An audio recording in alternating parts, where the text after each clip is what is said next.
AP history ఆధునిక యుగం group 2 mains వారిని దృష్టిలో పెట్టుకొని ఈ వీడియో 100% మార్క్స్ తెప్పించే video.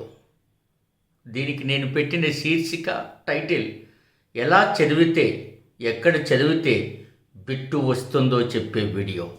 Welcome to one and all the very best.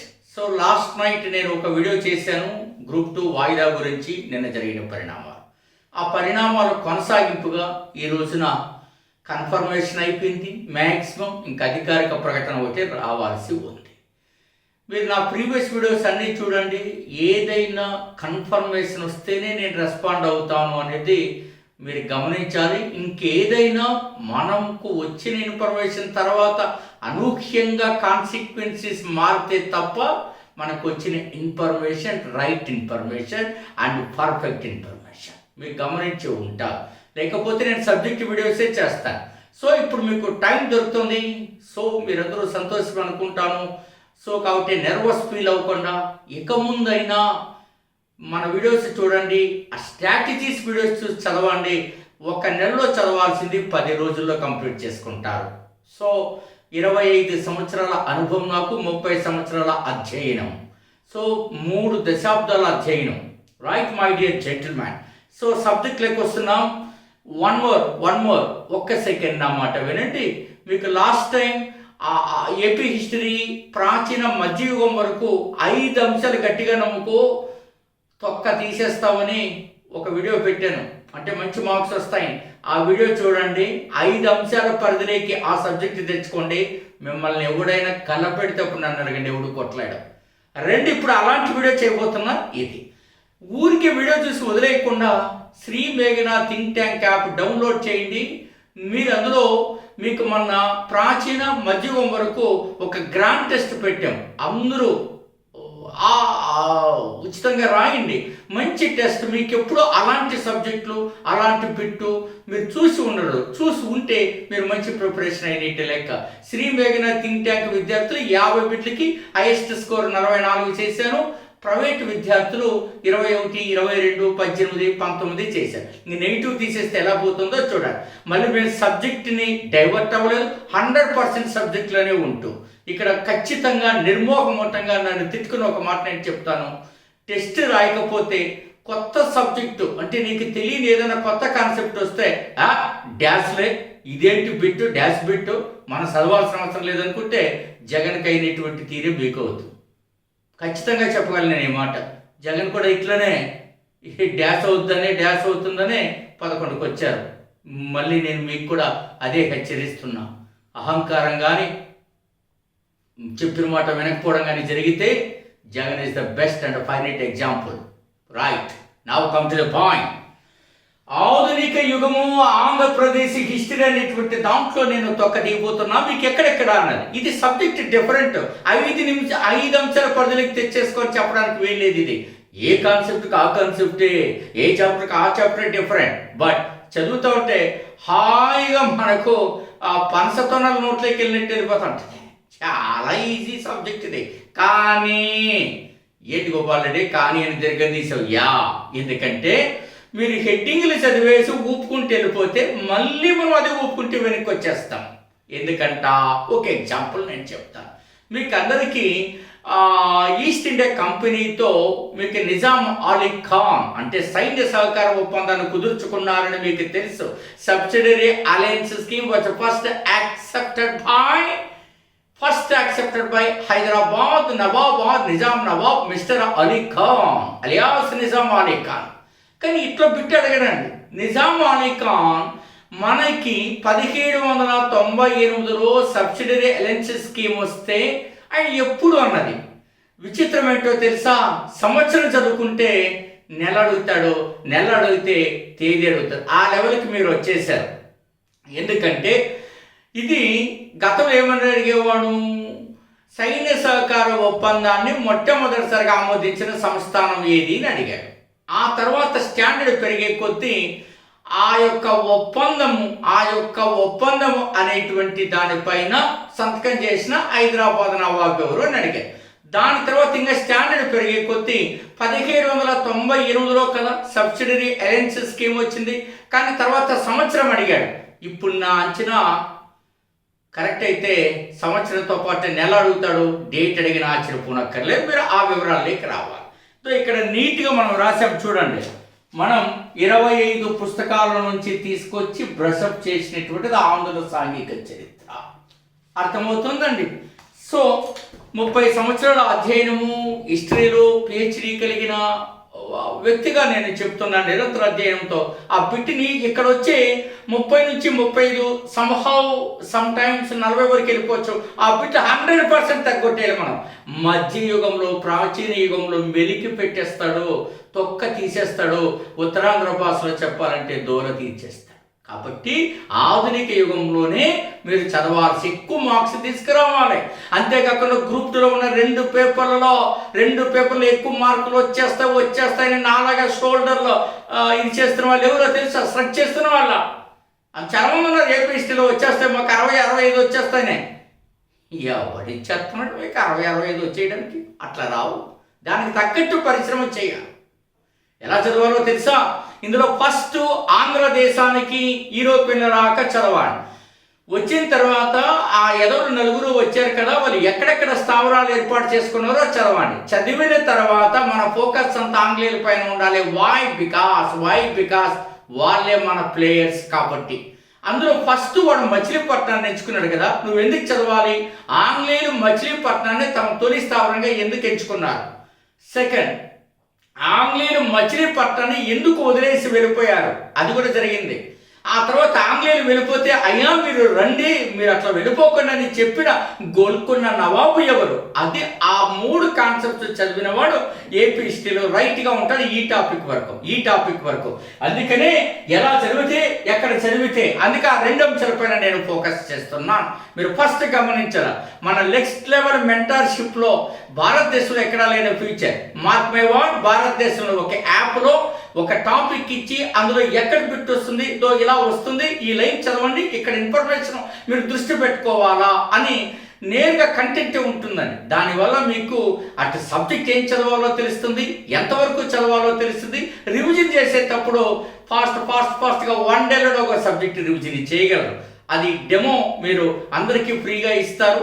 మీరు యాప్ శ్రీ మేఘనా థింక్ ట్యాంక్ యాప్ డౌన్లోడ్ చేసుకుని ఎన్రోల్ చేసిన వెంటనే మీకు వాళ్ళు పర్మిషన్ ఇస్తారు. Right, now come to the point.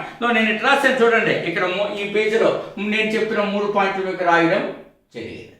Right, ఈ రకంగా ఆంగ్లేయులతో మీరు పోరాడిన తర్వాత ఆంగ్లేయుల పరిపాలన ఒకటి వచ్చేస్తారు. ఈ పరిపాలన రాకముందే, మీరు ఎస్టాబ్లిష్ కాకముందే మీరు ఏం చేయాలి? బొబ్లే యుద్ధాన్ని చూడాలి, తదనంతర పరిణామాలు చూడాలి, విజయనగర సంస్థానాన్ని ప్రత్యేక శ్రద్ధతో చదవాలి. ఈ కాన్సెప్ట్స్ అన్ని చదివిన తర్వాత ఆంగ్లేయులు ఎట్లా ఉమ్మడి మద్రాసు రాష్ట్రాన్ని ఏర్పాటు చేశారు అది మీరు చాలా చాలా చాలా ఇంపార్టెంట్. మద్రాసు పట్టణాన్ని ఏర్పాటు చేయడము, దాని వెనుకున్న పరిణామాలు, ఆ పేరు పెట్టడము, అది ఎంత విస్తీర్ణం ఉంది, ఎంత పొడవు, ఎంత వెడల్పు కూడా గతంలో అడిగాడు మిత్రులారా.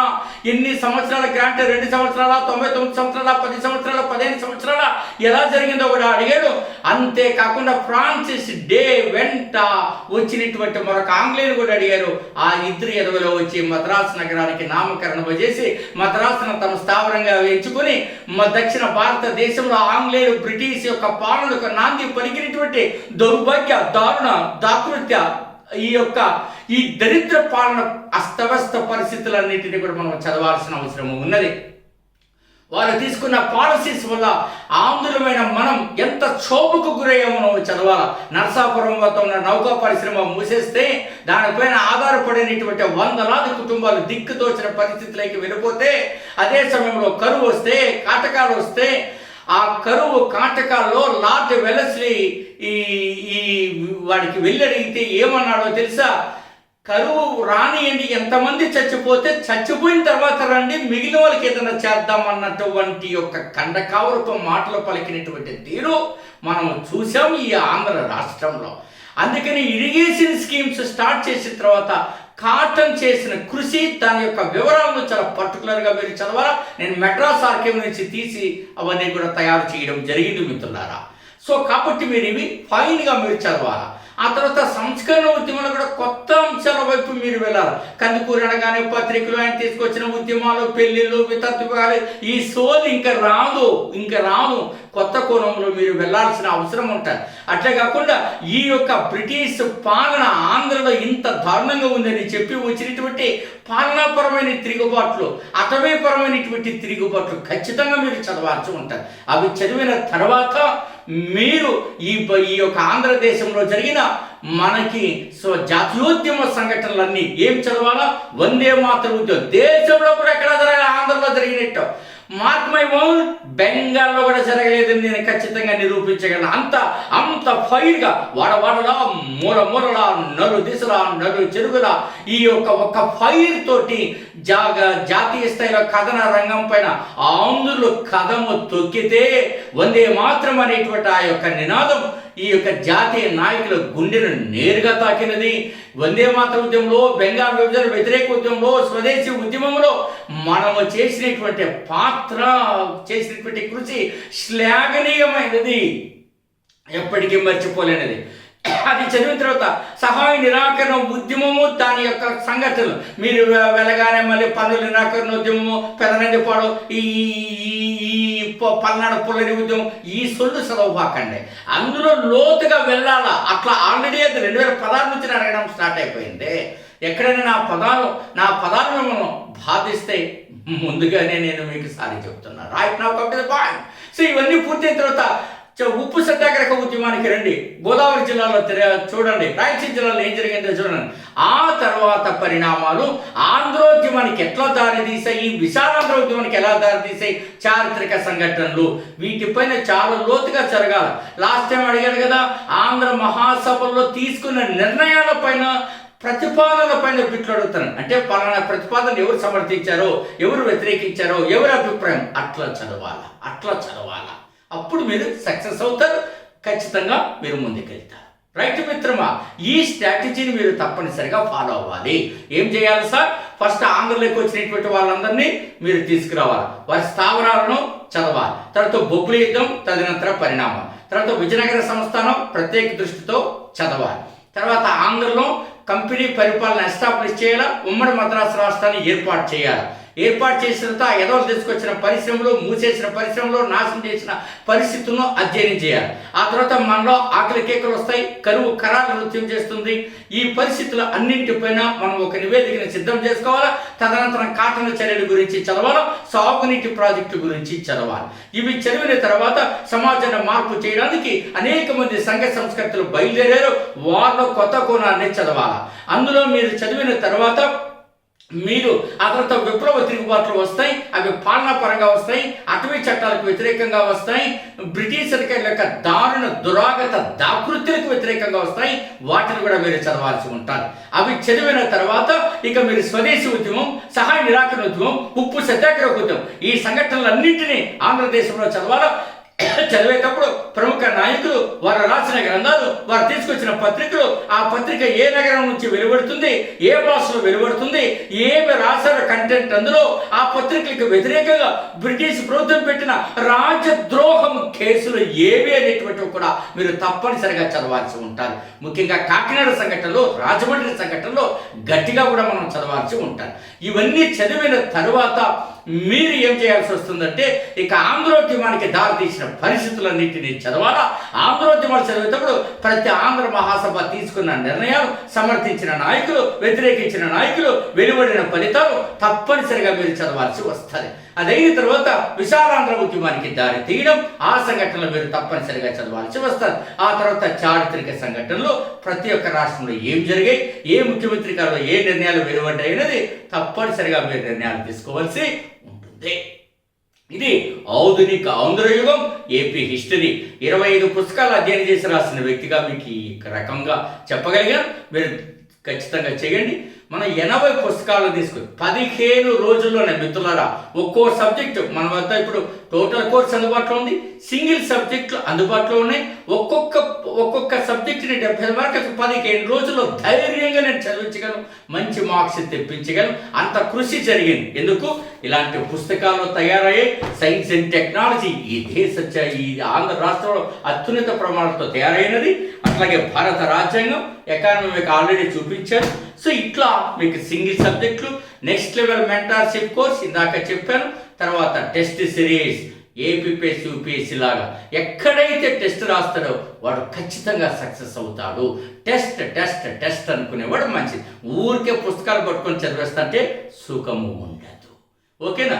సో మీరు ఇంకా ఏదైనా డెమో చూడాలనుకున్నా మీకు అందరికీ తెలిసి ఈ నెంబర్ చాలా నోటెడ్ అయింది. 8074940030 నెంబర్కి ఈ డెమో పీడిఎఫ్ కోసం, అంతేకాకుండా టెస్ట్ కోసం మీరు రిక్వెస్ట్ పెట్టండి, వారు పంపుతారు. ఏ కోర్సులో జాయిన్ అవ్వాలో చూడండి. తెలివైన నిర్ణయం తీసుకోండి మిత్రులారా. పిల్లలు చెప్పడము, ప్రభుత్వ ఉద్యోగాలు చేస్తున్న వాళ్ళు రకరకాలు అట్లా కాదు. 24 hours ఫోకస్ దీనిపైనే పెడతాను. వై? బికాస్ గవర్నమెంట్ ఉద్యోగం ఎక్కడా చేయను. అత్యున్నత డిగ్రీలు, పిహెచ్డి లాంటి డిగ్రీ, 30 సంవత్సరాల అధ్యయనం, 25 సంవత్సరాల బోధనా అనుభవం, ఇంత పెద్ద టీం, ఇంత నెట్వర్క్, యాప్ కూడా own network, own technical team. అందుకే మా యాప్ ఇంటర్ఫేస్ చూడండి, ఎవరిది ఎట్లా ఉండదు, సపరేట్గా నా ఆలోచన నుంచి పుట్టుకొచ్చినది. సో ఈ రకంగా మనం చూడడం. ఇంకోటి చెప్పడం, రియల్ ఎస్టేట్ కూడా చేయను, ఫైనాన్స్ కూడా చేయను. కేవలం ఫోకస్. బిట్ ఎక్కడొస్తుంది, ఎక్కడ రాదని చెప్పడమే. ముందు తపనతో కృషి చేస్తాం, ఆ తర్వాత బిట్ అనేది దానంతకదే వస్తుంది. ఓకే? సో కాబట్టి డౌన్లోడ్ శ్రీ మేఘనా think tank app for next level demo course and test series and now. So దీనికి చేయండి, మంచి బెస్ట్ ఆప్షన్ తీసుకోండి. ఊరికే కురచ ఆలోచనలు అంటే ఏదో రకరకాలుగా ఆలోచనలు చేసుకుని జీవితాన్ని దెబ్బతీసుకోవద్దంటే వస్తున్నటువంటి అవకాశాన్ని యూటిలైజ్ చేసుకోండి. ఇప్పుడు ఈ పుస్తకాలు చదివేసామంటే చదివితే ఏంటి బిట్రాంది ఏం చేస్తాం, పక్కన పెట్టు. కొత్త ఆలోచనలతో ముందుకు చదువు. ఏ సబ్జెక్ట్ అయినా 15 daysలో చదవగలను. మీరు చదివారా 15 daysలో? 10 రోజుల్లోనే మాట్లాడగలను నేను ఇంకా మళ్ళీ చెప్పాలనుకుంటే. That's all my dear youngsters. So all the very best. Me doctor Gopal.